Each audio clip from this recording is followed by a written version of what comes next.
آپ دیکھ رہے ہیں میرا یوٹیوب چینل۔ دوستو، آج میں آپ کو چودھری عبدالرحمن بندیشہ اور چودھری نثار جٹ کی دشمنی کے بارے میں بتاؤں گا۔ یہ اس سٹوری کا پارٹ 2 ہے۔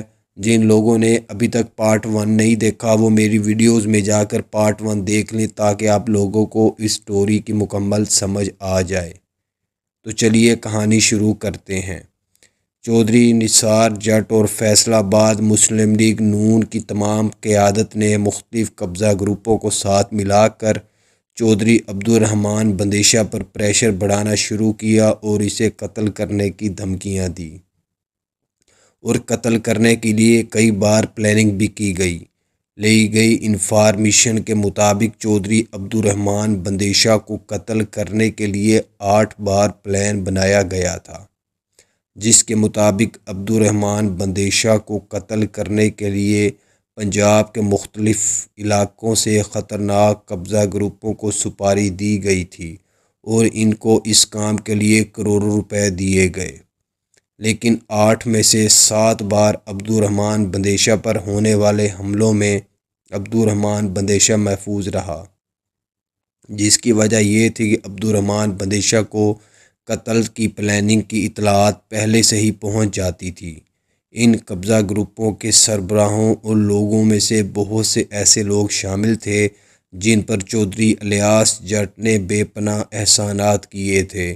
ان کی مفروری کے وقت چودھری الیاس جٹ نے انہیں پناہ دی تھی اور مشکل وقت میں ان کے اوپر سے قتل کے مقدمات ختم کروائے تھے۔ چودھری عبدالرحمن بندیشہ کو ایک اطلاع یہ بھی تھی کہ مسلم لیگ نون کی قیادت نے اسے ایک جعلی پولیس مقابلے میں قتل کروانے کا پلان بنایا ہے۔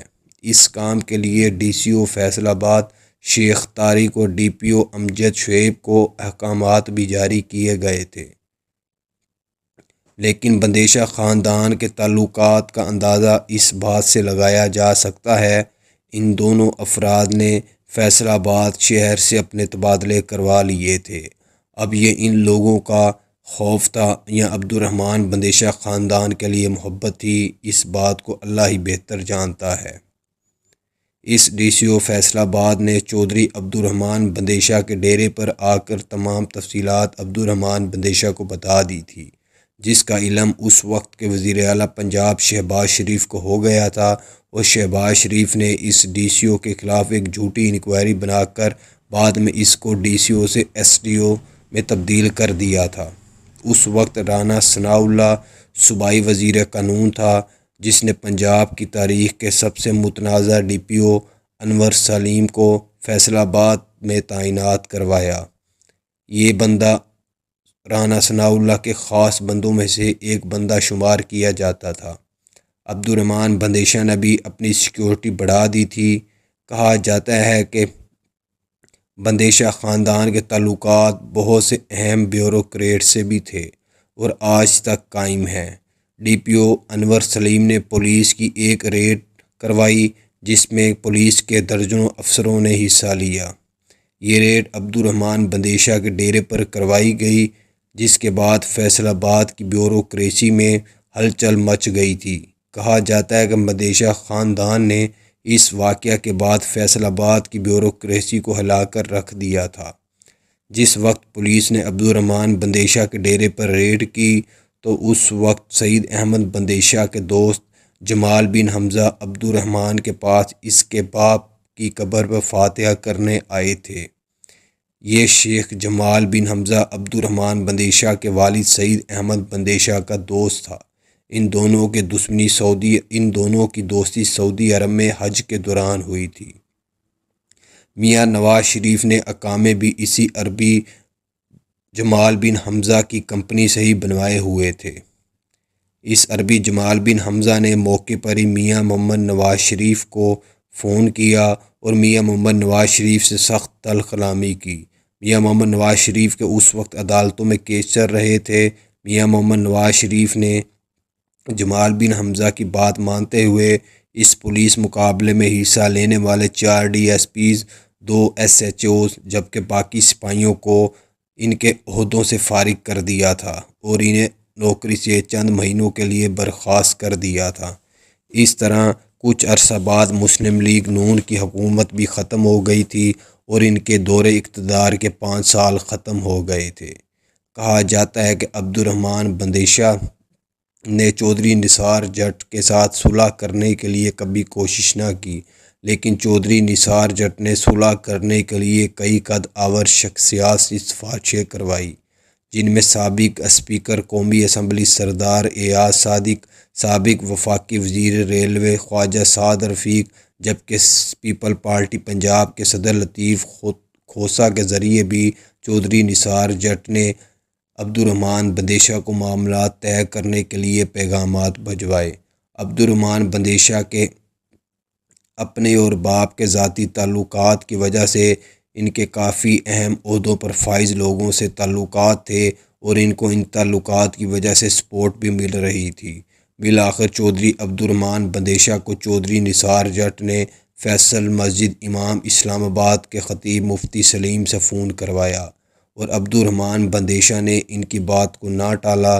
اس طرح دونوں گروپوں میں حلفاً صلح ہوئی اور یہ طے پایا کہ بڑی سیٹ کے الیکشن جو MNA کی سیٹ ہے اس پر چودھری نثار جٹ، جبکہ MPA کی سیٹ پر عبدالرحمن بندیشہ الیکشن لڑے گا، لیکن الیکشن کے وقت چودھری نثار جٹ اپنی بات سے پھر گیا اور یہ صلح زیادہ عرصہ تک نہ چل سکی اور اس طرح یہ صلح ختم ہو گئی۔ جب گوجرانوالہ کے قبضہ گروپ کے سربراہ نے عبدالرحمن بندیشہ کو اس کے ڈیرے پر آ کر بتایا کہ نثار جٹ ان دنوں اسے قتل کرنے کی پلاننگ کر رہا ہے اور اس نے اس کام کے لیے بندے بھی پیچھے لگا رکھے ہیں جو تمہاری مخبری چودھری نثار جٹ کو دیتے ہیں۔ عبدالرحمن بندیشہ ایک دلیر اور جگرے والا انسان تھا، اس کے باوجود بھی اس نے عام لوگوں سے ملنا جلنا جاری رکھا اور لوگوں کی غم خوشی میں آتا جاتا رہا۔ کہا جاتا ہے کہ کچھ ہی عرصہ بعد عبدالرحمن بندیشہ پر جب 8واں قاتلانہ حملہ ہوا تو عبدالرحمن بندیشہ اس حملے میں جان کی بازی ہار گیا، جبکہ اس کے ساتھ موقع پر اس کے بچپن کا گہرا دوست بلال چیمہ موجود تھا، جو ایک نمبردار تھا۔ نمبردار کے نام سے علاقے میں جانا جاتا تھا اور اسے عبدالرحمن بندیشہ کا رائٹ ہینڈ بھی کہا جاتا تھا۔ بلال چیمہ نے موقع پر ہی جیسے ہی عبدالرحمن بندیشہ کو گولیاں لگی تو اس نے حملہ کرنے والے 3 لوگوں کو موقع پر ہی قتل کر دیا تھا۔ عبدالرحمن کو 3 گولیاں لگی تھی اور عبدالرحمن شدید زخمی حالت میں سڑک پر لیٹا تھا۔ کہا جاتا ہے کہ بلال چیمہ نے ہمت نہ ہاری اور اسے زخمی حالت میں ہسپتال لے جانے کی کوشش کی، لیکن عبدالرحمن بندیشہ زخموں کی تاب نہ لا سکا اور باقضائے الہی انتقال کر گیا۔ عبدالرحمن بندیشہ کے جنازے میں تقریباً 70,000 کے قریب لوگوں نے شرکت کی تھی۔ یہ پنجاب کی تاریخ کے جنازوں میں سے ایک سب سے بڑا جنازہ ہے۔ اس کے قتل کے بعد نثار جٹ کئی دن تک اپنے گھر سے نہیں نکلا تھا اور اس نے اپنی سیکورٹی کو مزید بڑھا دیا تھا۔ کہا جاتا ہے کہ عبدالرحمن بندیشہ کے بعد اس نے اپنی سیکورٹی کے لیے 50 کے قریب بندے رکھے ہوئے تھے۔ عبدالرحمن بندیشہ خاندان نے بھائی کا بدلہ لینے کے لیے نثار جٹ پر بھی ایک حملہ کروایا، لیکن اس حملے میں نثار جٹ محفوظ رہا۔ یہ تمام مخبری عبدالرحمن بندیشہ کی بہن سدرا سعید بندیشہ کو غلط دی گئی تھی۔ مخبری کے مطابق چودھری نثار جٹ گاڑی میں موجود تھا، لیکن جب بندیشہ خاندان نے چودھری نثار جٹ پر حملہ کروایا تو چودھری نثار جٹ گاڑی میں موجود نہیں تھا اور اس گاڑی میں پولیس کا ایک انسپکٹر اور 2 سپاہی موجود تھے اور اس حملے میں انسپکٹر اور ایک سپاہی موقع پر ہی قتل ہو گیا تھا۔